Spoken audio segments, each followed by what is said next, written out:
Assalamualaikum warahmatullahi wabarakatuh.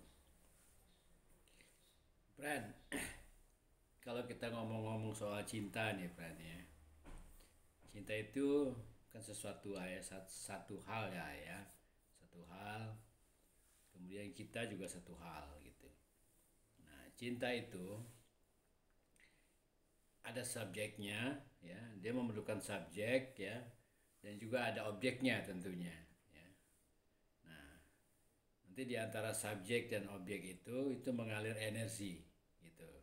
Jadi misalnya gini, kalau gue misalnya cinta nih sama si Neng gitu, si Neng cinta sama gue gitu kan, di sini gue ini adalah subjek, objek yang dicintainya itu adalah si Neng.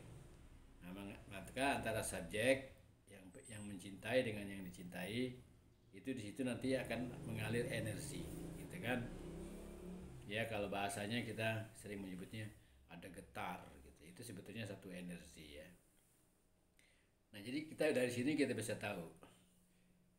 Misalnya gini, kalau otak ya, kalau subjeknya otak, itu berarti atau subjeknya otak, rasional, akal gitu ya. Pokoknya segala macam instrumen untuk memenuhi kebutuhan kognitif, maka objek cintanya adalah membaca, belajar, sekolah, guru dan seterusnya. Jadi itu konkret nih, kita bicarakan yang hal-hal yang konkret untuk membuktikan bahwa orang ini apakah dia hanya ngomong aja dia punya cinta atau sungguh-sungguh dia memang punya cinta.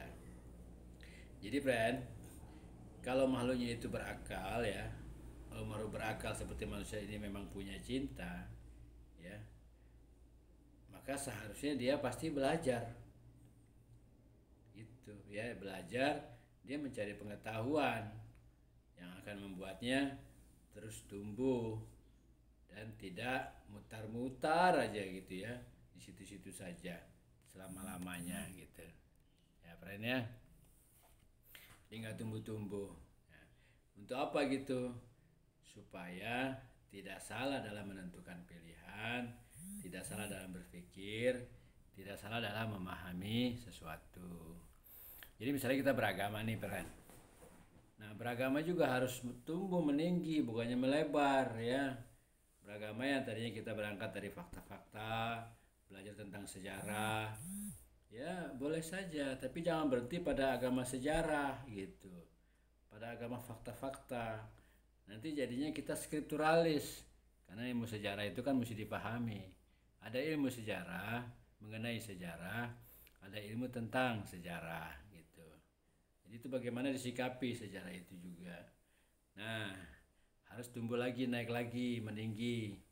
Ya, ini kita harus masuk pada pengertian bahwa agama itu pada hakikatnya ya adalah bukan lebih pada masalah fakta-fakta saja, tapi juga lebih kepada masalah makna itu friend.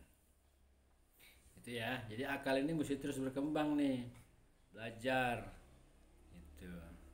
Jadi orang nanti akan bisa mempertanyakan dirinya sendiri, saya ini sudah berada dalam tingkat keberagamaan yang mana, di tingkat yang mana gitu.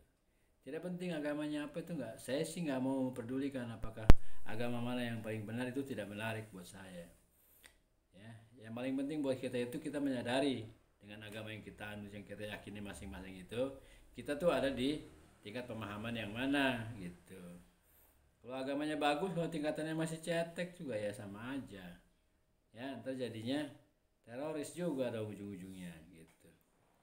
Nah, itu tadi ya kalau subjeknya adalah akal budi.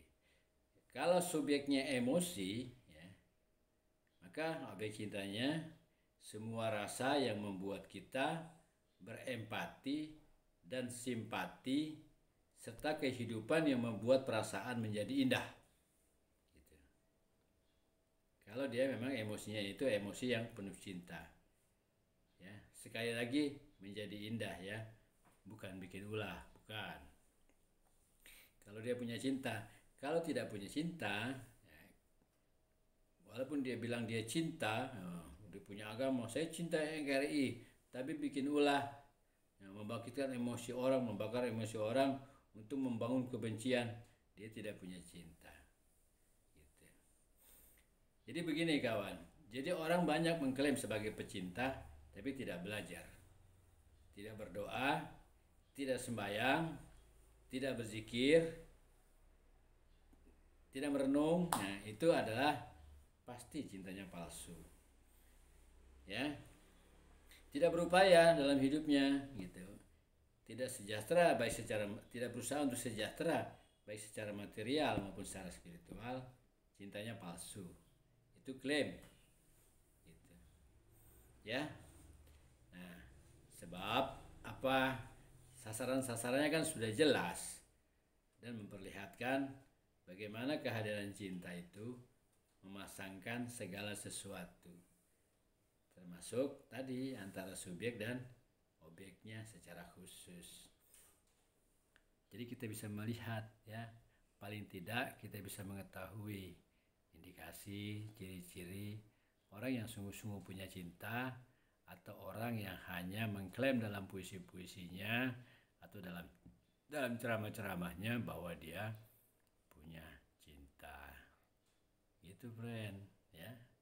Kata Rumi begini, kalau sembahyang, sedekah itu bukan sebuah bentuk cinta, bukan bentuk cinta, lalu itu namanya apa? Gitu. Ya, friend, ya. Assalamualaikum warahmatullahi wabarakatuh.